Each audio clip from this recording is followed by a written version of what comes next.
Rising fuel prices, putting President Biden in a tough political spot, making plans to resume drilling on public land, flipping on a 2020 campaign promise, while also angering climate activists. ABC's Mary Alice Parks has more.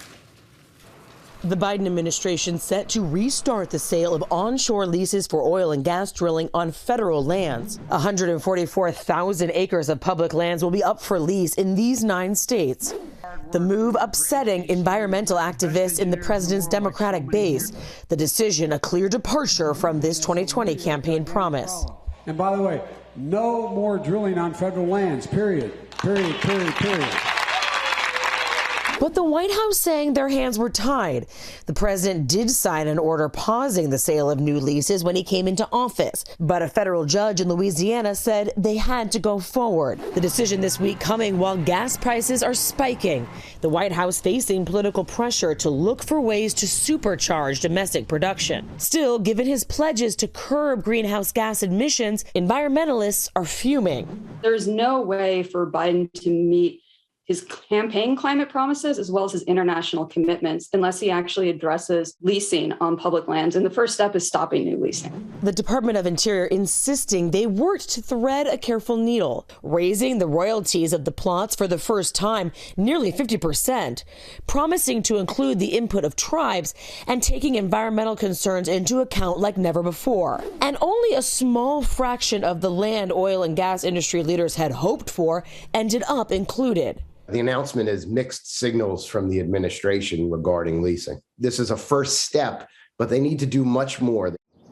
Now, one major point of frustration for this White House and Democratic lawmakers is the fact that oil and gas companies already hold and lease hundreds of thousands of acres that they do not currently use, have not started to develop. So it is unclear at what point, if ever, these new leases will equate to more production. Still, these new leases set to go on sale as soon as tomorrow.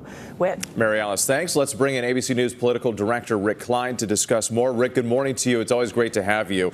So the Biden administration, as we noted, they're resuming oil and gas drilling on federal lands, despite criticism on both sides, really. Why now?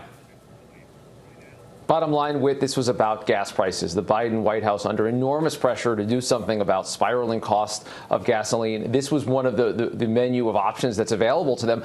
They are right in saying that a federal judge had ordered these to go forward, but almost everyone involved in the issue believes that the Biden Justice Department, the Biden White House could do more to delay that, to try to keep that campaign promise, maybe delay it essentially indefinitely. Instead, they have found a way to release smaller number of acres for these leases. It might mean more exploration. It might even mean more production, but it's going to take a while. And it's another reason that it's so hard to deal with a political crisis when that crisis involves gas prices. As you mentioned, it could take a while before people actually notice a difference at the pump. But I do want to switch gears into the influx at our southern border with Mexico. More than 220,000 migrants arriving in the month of March. It's the third highest recorded amount ever. And those numbers only expected to go even higher when a pandemic-era rule expires next month. This is really shaping up to be both a potential humanitarian crisis and a major political fight. Keep your eyes on this and keep your eyes on the border, because it's almost certain that we're going to have more people arriving and that the border authorities are going to have less flexibility in terms of what they're able to do about it.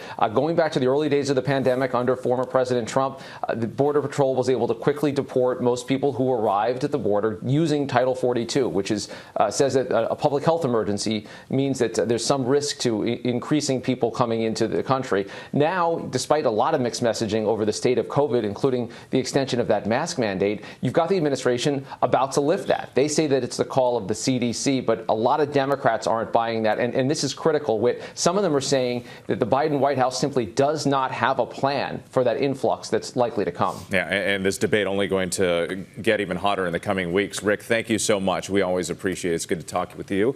Coming up here on This Week, later on this morning, George Stephanopoulos has exclusive interviews with Ukrainian Prime Minister Denis Shmyhal about Russia's stepped-up assault on eastern Ukraine, plus New York City Mayor Eric Adams and NYPD Commissioner Keechant Sewell on the investigation into the subway mass shooting and efforts to combat rising crime.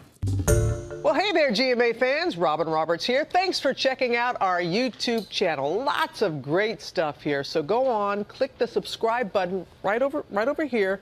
to get more of awesome videos and content from GMA every day, anytime. We thank you for watching, and we'll see you in the morning on GMA.